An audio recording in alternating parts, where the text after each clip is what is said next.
Guys, welcome to my channel Code Eaters. Code Eaters channel में आप सबका स्वागत है। अब हम लोग जो बात करने जा रहे हैं वो है एप्लीकेशंस ऑफ ब्लॉकचेन की। तो आइए शुरू करते हैं।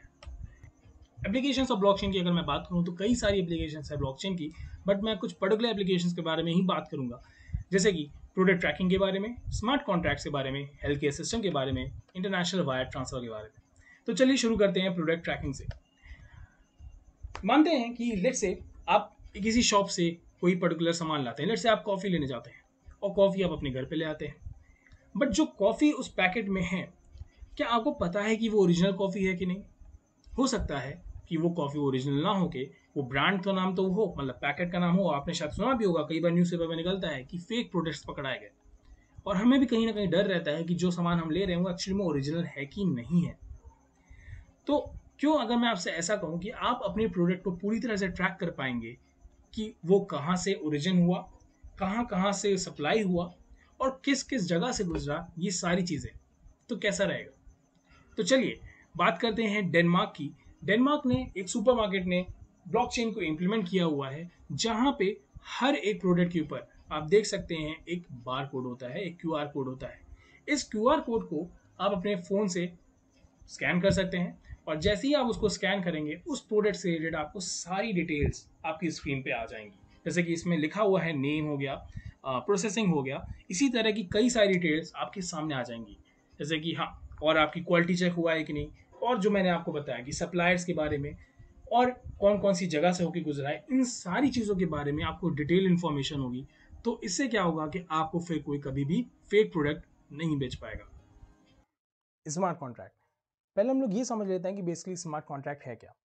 तो एक सरल भाषा में बताऊं तो स्मार्ट कॉन्ट्रैक्ट एक प्रोग्राम होता है, जैसे हम लोग का सी लैंग्वेज में, पाइथन लैंग्वेज में, जावा लैंग्वेज में प्रोग्राम होता है, ठीक उसी तरह से स्मार्ट कॉन्ट्रैक्ट का भी अपना एक प्रोग्राम होता है जो कि इथेरियम की ब्लॉकचेन पे रन करता है। अब ये इथेरियम की ब्लॉकचेन क्या है, ये सब चीज़ें हम लोग डिटेल में आने वाले मॉड्यूल से पढ़ेंगे, और स्मार्ट कॉन्ट्रैक्ट के बारे में भी हम लोग डिटेल में आने वाले वीडियो से पढ़ेंगे। बट अभी के लिए इसकी एप्लीकेशन को समझने के लिए बस इतना समझ लीजिए कि ये एक प्रोग्राम होता है। अब इसको एक एग्जाम्पल के थ्रू समझते हैं। मान लेते हैं कि कोई एक सप्लायर है ए, जो कि फ्रूट्स की डिलीवरी करता है, और ये फ्रूट्स डिलीवरी करता है एक पर्सन बी को, जिसकी अपनी खुद की एक शॉप है। अब ए की एक रिस्पॉन्सिबिलिटी बनती है, क्योंकि ए और बी के बीच में बहुत ज़्यादा डिस्टेंस है, तो ए को ये ध्यान रखना होता है कि ये जो एप्पल्स या फिर जो फ्रूट्स बी तक पहुंच रहे हैं वो सही सिचुएशन में पहुंचे, जिसके लिए ए को ये जो कंटेनर है इसका टेम्परेचर मेंटेन करना होता है, ताकि फ्रूट जो है हमारे वो खराब ना हो। अब जैसे ही ए बी को डिलीवरी कर देता है फ्रूट्स की, तो बी की अब रिस्पॉन्सिबिलिटी होती है कि वो ए को पैसे दे। अब यहाँ पे प्रॉब्लम ये आ जाती है कि हो सकता है कि जो ए बी को एप्पल दे वो हो सकता है खराब हो। ये भी हो सकता है कि बी को एप्पल तो सही मिले, बट बी ने ए को ऐसे या पैसे वापस नहीं किए। अब ये दोनों ही सिचुएशन में या तो हो सकता है ए को नुकसान हो, या तो हो सकता है बी को नुकसान हो, और स्पेशली तब जब ए और बी एक दूसरे पे भरोसा नहीं करते हैं, तो ये नुकसान होने के चांसेस भी बहुत ज़्यादा बढ़ जाते हैं। तो क्या कर सकते हैं ए और बी इस सिचुएशन से बचने के लिए कि वो लोग एक स्मार्ट कॉन्ट्रैक्ट फॉर्म कर सकते हैं। तो आइए स्मार्ट कॉन्ट्रैक्ट को एक डायग्राम के थ्रू समझते हैं।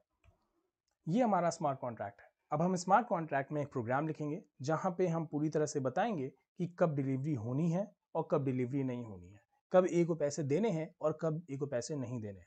हमने यहाँ पे एक कंसिडर किया हुआ है कि जो टेम्परेचर है जिसपे कि हमारे फ्रूट सही रहेंगे वो लेस देन 30 डिग्री सेल्सियस है, ये एक एग्जम्पशन है। और हम लोग कंटेनर का, जो ये हमारा कंटेनर है, इसका टेम्परेचर हम लोग एक IoT करके डिवाइस होती है, आप लोग इंटरनेट पर सर्च कर सकते हैं, उसके थ्रू ही हम टेम्परेचर को चेक करेंगे कि बेसिकली टेम्परेचर मेंटेन है कि नहीं है। तो अब आती है बात कोड करने की। तो बेसिकली क्या कोड करेंगे हम लोग स्मार्ट कॉन्ट्रैक्ट को, बहुत ही सिंपल सा लॉजिक है, और वो ये होगा कि अगर टेम्परेचर IoT डिटेक्ट कर लेता है 30 डिग्री सेल्सियस से ज़्यादा, तो हम लोग को डिलीवरी नहीं करनी है, cancel delivery and do not पे टू ए।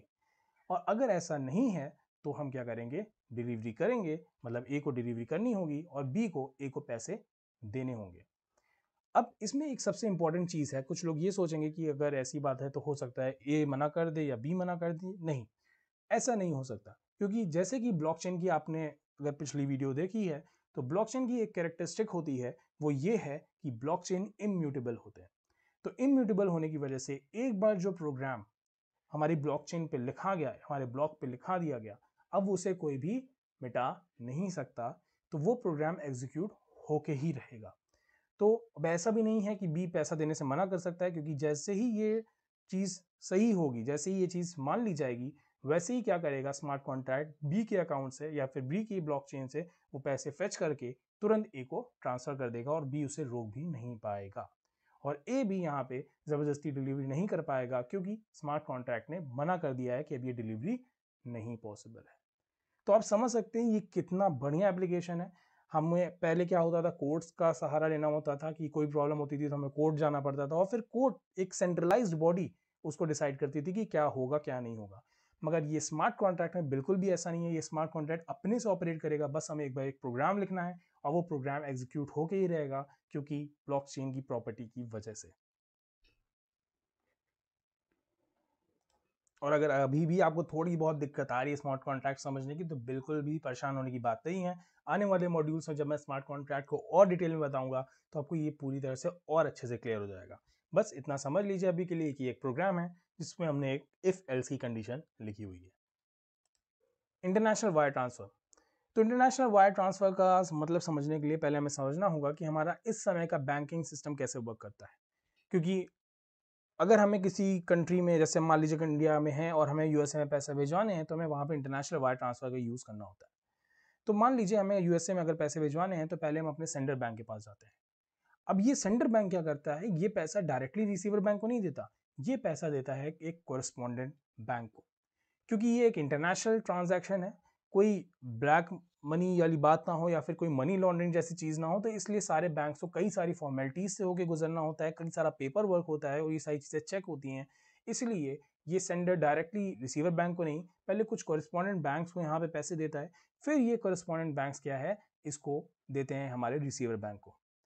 तो आप इस प्रोसेस में एक चीज़ तो देख ही रहे होंगे कि इसमें कई सारे बैंक्स इन्वॉल्व हैं। कॉरेस्पॉन्डेंट बैंक एक भी हो सकता है, कई ज़्यादा भी हो सकते हैं।